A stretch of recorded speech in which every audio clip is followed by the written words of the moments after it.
Well, good afternoon, and welcome to yet another episode of the League of Biblical Enthusiasts.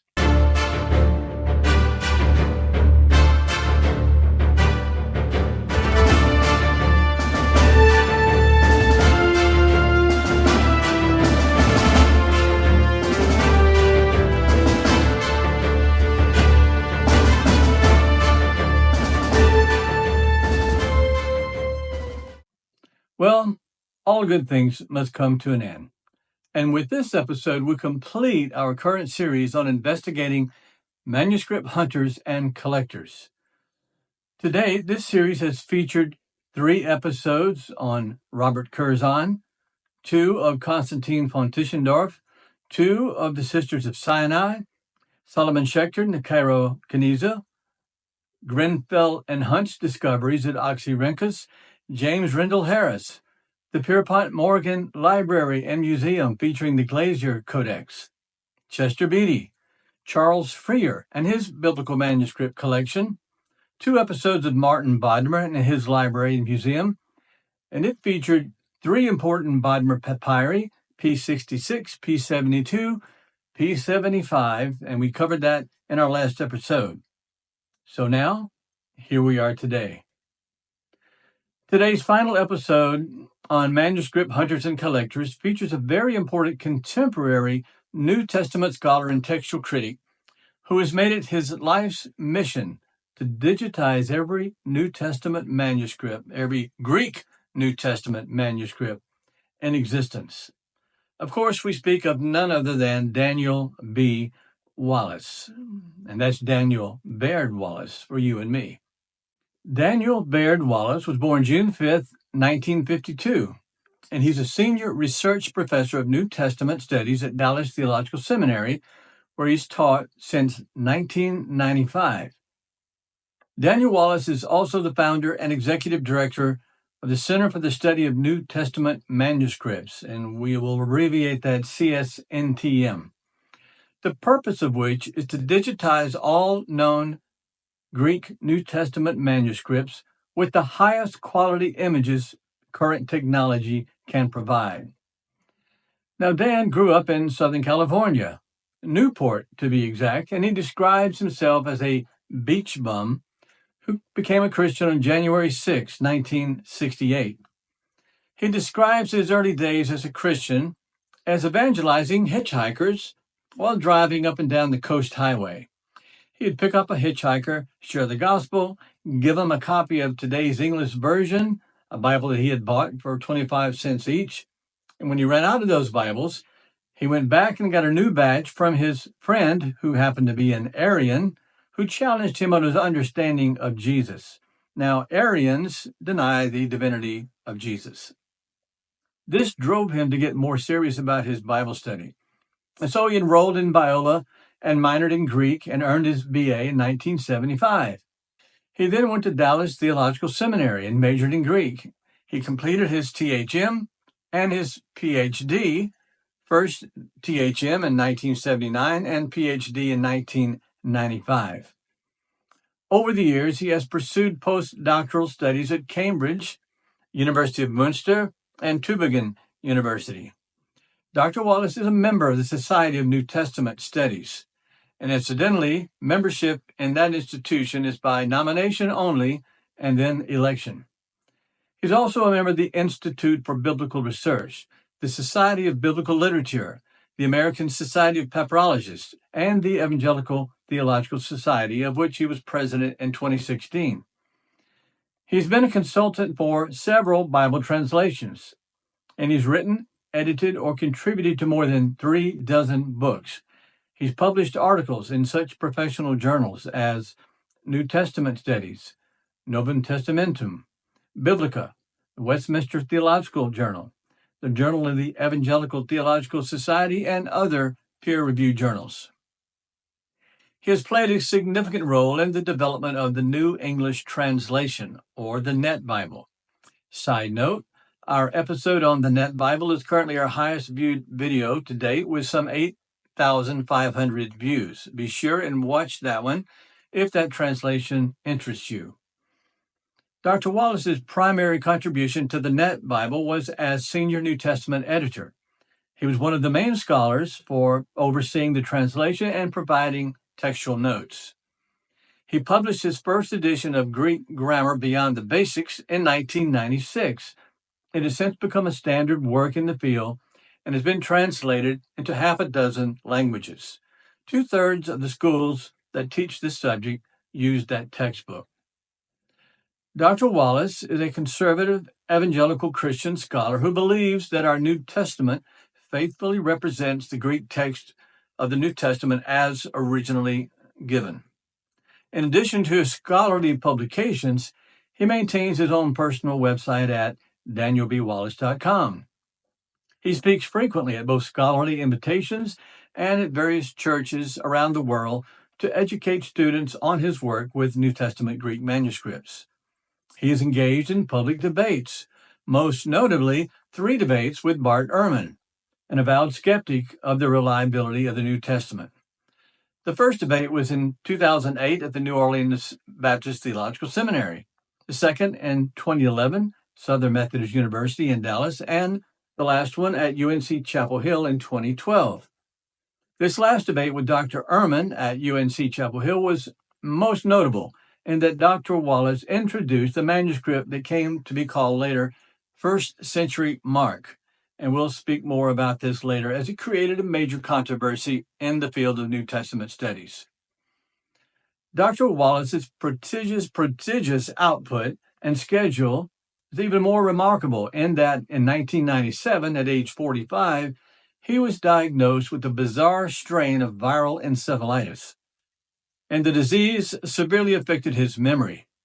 His Greek grammar textbook had just been released a year earlier, and he found himself studying his own textbook to build back his Greek skills that he had lost during the illness. He was in a wheelchair for 9 months, exhausted and often sleeping 22 hours a day. He visited the Mayo Clinic, but neither they nor the CDC could determine the exact strain of encephalitis he had.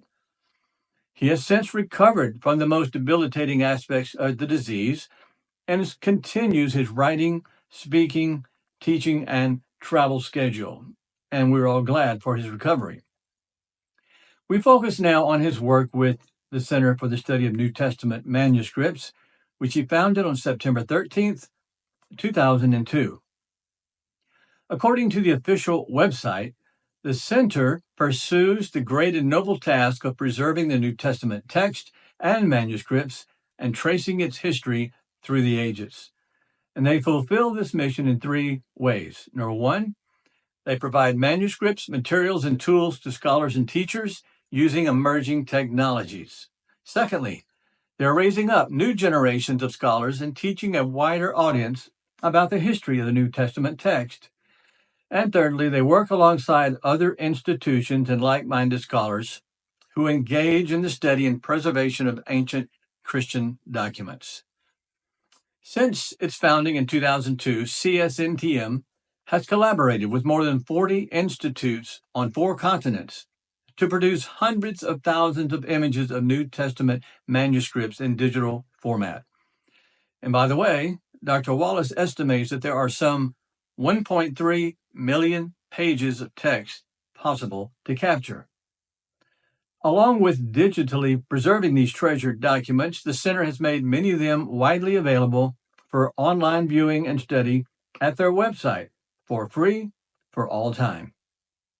In its short history, the center has discovered dozens of New Testament manuscripts previously unknown, digitized them for future generations of students and scholars. Along with the growing set of digitized resources, the center seeks to expand its in-house library and host scholarly gatherings to continue the work of preserving and understanding the text and the history of the New Testament. In its quest to digitize manuscripts around the world, here's a list of some of the countries that have been visited to date: Germany, Turkey, Greece, Albania, Scotland, England, Romania, the Republic of Georgia, Australia, New Zealand, and various states in the United States. Let's look at just a few of its 51 projects to date where the center has worked to digitize and preserve New Testament Greek manuscripts. We'll start with her trip to Florence, Italy in 2011. In November 2011, the center digitized manuscripts at the Biblioteca Medicea Lorenziana in Florence, and this phenomenal library was founded by the Medici family and designed by Michelangelo. It's an amazingly beautiful architecture, and you can see some of the images that we show you here. The library in Florence holds over 2,500 papyri, 11,000 manuscripts, and 128,000 printed texts. And the center added images from 28 manuscripts, including 5 papyri there. Highlights included a manuscript referred to as GA Lect 117, and that stands for, of course, Gregory Alan Lectionary 117, which is an 11th century lectionary written entirely in gold letters. And also, they've captured GA 367, a 14th century minuscule, one of only 60 complete Greek New Testament manuscripts known to exist. In 2013, a 6-person team completed a 4-week expedition in July and August to digitize all the Greek biblical papyri at the Chester Beatty Library in Dublin, and see our previous episode featuring the life and legacy of Charles Beatty. It's safe to say that the only Greek biblical manuscripts that receive more visitors than those at the Chester Beatty Library would be Codex Sinaiticus and Alexandrinus at the British Library. Some of the oldest and most important biblical manuscripts are housed at the Chester Beatty Library. The team was especially interested in capturing high-quality images of 3 papyri, P45, P46, and P47.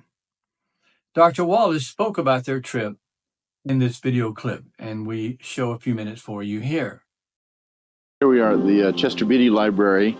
We've got a team of 6 of us right now here. We've been here for a week and a half, and our whole tour is going to be a month long. We have been assigned to photograph the Greek New Testament papyri and the Greek Old Testament papyri they have, as well as some minuscules and lectionaries in Greek and one Armenian manuscript.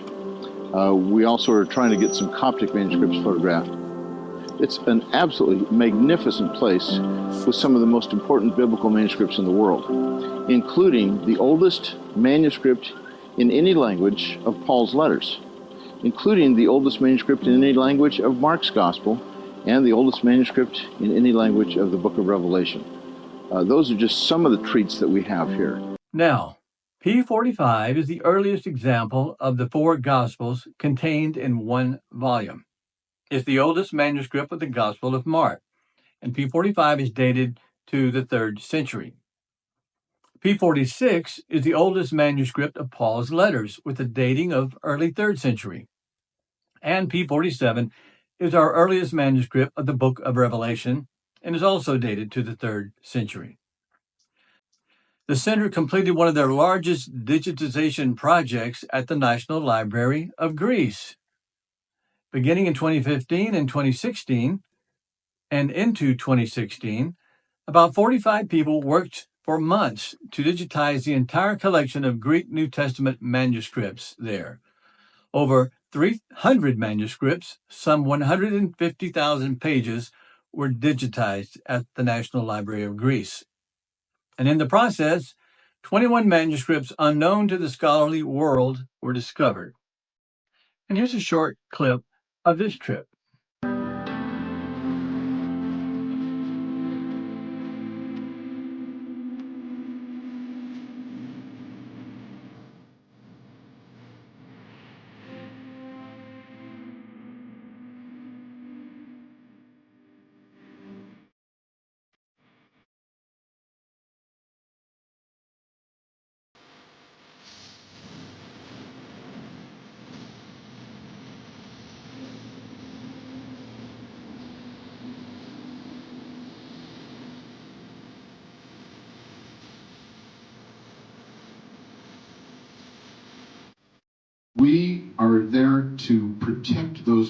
manuscripts at all costs. Είμαστε εκεί για να προστατεύσουμε αυτά τα χειρόγραφα, όποιο και αν είναι το κόστος. We provide these images free for all and free for all time. Διαθέτουμε αυτές τις εικόνες με δωρεάν πρόσβαση προς όλους και για όλο τον χρόνο. In order to help determine the exact wording of the original New Testament. Με σκοπό να βοηθήσουμε. And here's the project that we've been involved in for the last 2 years. Digitizing the 300 New Testament manuscripts there, which is 150,000 pages of manuscripts. So in the last year and a half, we've made 21 discoveries.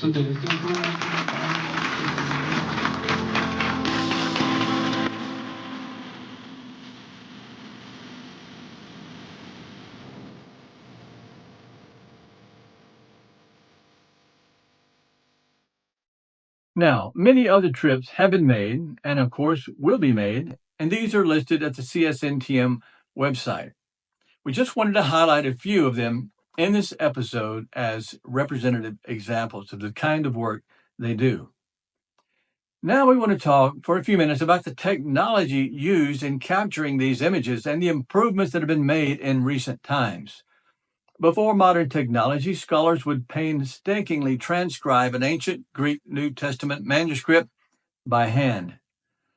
This means they would carefully copy the text by meticulously recording every letter, every punctuation mark, and every other textual detail exactly as it appears on the manuscript, including any variations or corrections made by the scribe, essentially creating a modern, readable version of the ancient text for scholarly analysis. And then came photography.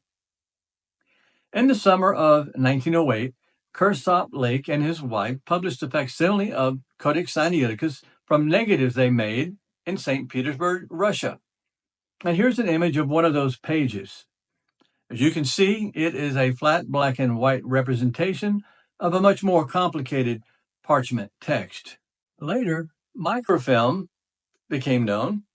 Not a great improvement, as you can see here from this image, still a flat black and white representation. Many details, the texture, and other parts of the object's true representation could not be captured this way.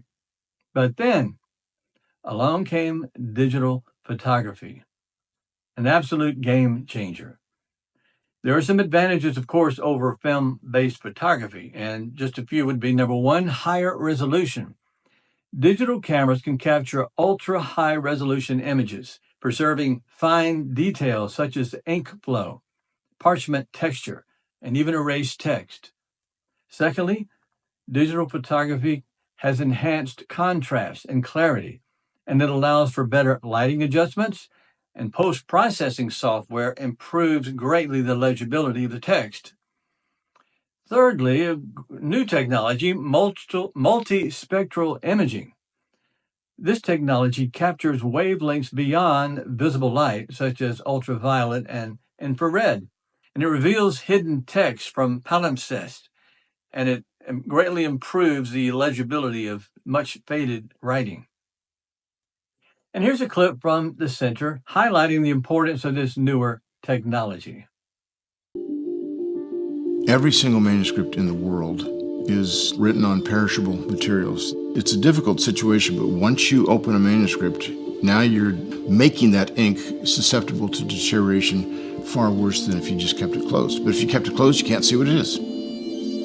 Manuscripts are in danger of deterioration, of theft, and of intentional damage. What CSNTM is actually doing is preserving these manuscripts digitally, which also preserves them physically. I started CSNTM so we could get digital images of Greek New Testament manuscripts that were high quality, available on the internet, so they could be accessed by anyone, anywhere in the world. Since 2002, CSNTM has digitized more Greek New Testament manuscripts than any other institute in the world. And in the process, we have also discovered more than any other institute. It has been kind of a world changer for people to actually have access to these handwritten manuscripts, but then making these images and all of our work completely available to everybody for free for all time. Multi-spectral imaging is especially helpful in recovering the undertext in a palimpsest, as shown here in this clip from the British Library. We found using multispectral imaging on this manuscript that there are 3 different texts within the original manuscript. The parchment palimpsests that have been used are partial folios. Quite often they've been inserted to improve the strength of the original folios. In the future, I imagine we will be combining imaging techniques such as 3D imaging with something like multispectral imaging, which we currently use at the British Library. Combining these techniques which allow us to recover faded and lost information with information about the internal structure of objects would be critical. So, the Center for the Study of New Testament Manuscripts utilizes this latest technology to provide us with images of the greatest clarity for studying these valuable texts for students now and for years to come. Now, Dr. Wallace's career has not come without controversy. In 2012, he was in a debate with Bart Ehrman over the reliability of the New Testament text at UNC Chapel Hill. That was their third debate. Dr. Wallace revealed to the audience a brand new discovery. And here's how he put it. The oldest manuscript of the New Testament is now a fragment from Mark's Gospel that is from the 1st century. How accurate is the dating? Well, my source is a papyrologist who worked on this manuscript, a man whose reputation is unimpeachable. Many consider him to be the best papyrologist on the planet. His reputation is on the line with his dating, and he knows it, but he is certain that this manuscript was from the 1st century. This papyrus fragment, just like the other new discoveries that we are preparing for publication, strongly confirms what most scholars have already said is the original text. This new, quote, 1st century Mark fragment, unquote, was later determined to be 2nd century. Now, still very early, but not a 1st century text, which would be a huge moment in New Testament textual history. Dr. Wallace, in his excitement, was reporting this new discovery as it was given to him, but it was premature. The sources were not properly vetted. In any event, a debater should not drop a gotcha moment on his opponent without being prepared to release all the details of the find, and it was frankly unfair to Dr. Ehrman to do this in a public debate when Dr. Ehrman, who had very reasonable questions, could not get an answer. Now, Dr. Wallace has since realized this was a mistake and apologized to Dr. Ehrman and others, to his great credit. The full story of this 1st century Mark fragment is long and complicated, and the details are given in resources I provided in the description box. But in my mind, this incident will be a small footnote in the otherwise stellar career of Dr. Daniel Baird Wallace. Dr. Wallace is performing a great service to scholarship that will long serve the interest of the study of the New Testament for decades to come. We salute his idea, his center, and their work, and hope and pray it continues to be successful in its quest to preserve these priceless ancient Greek New Testament manuscripts. So, we bring this episode and this series, Manuscript Hunters and Collectors, to a close. I invite you to watch all of the 22 long-form videos in the series. Now, this series was not exhaustive in nature. We left a few out, and maybe one day we'll take a look at Steve Green and his collection. But we hope it does provide you with an overall grasp of the men and women who've brought to light the manuscripts on which we base the translation of our English New Testament. So, where do we go from here? What's the subject of our new series? Well, I would like some input from you as well. So please drop me your ideas and comments for future episodes, and we'll see if we can come up with something interesting, helpful, and will be educational for you. So if you like what we bring to you via the League of Biblical Enthusiasts, please like, subscribe, and share with your friends. In any event, I wish you good health, friendship, and love. So stay tuned for the next episodes coming your way from the League of Biblical Enthusiasts.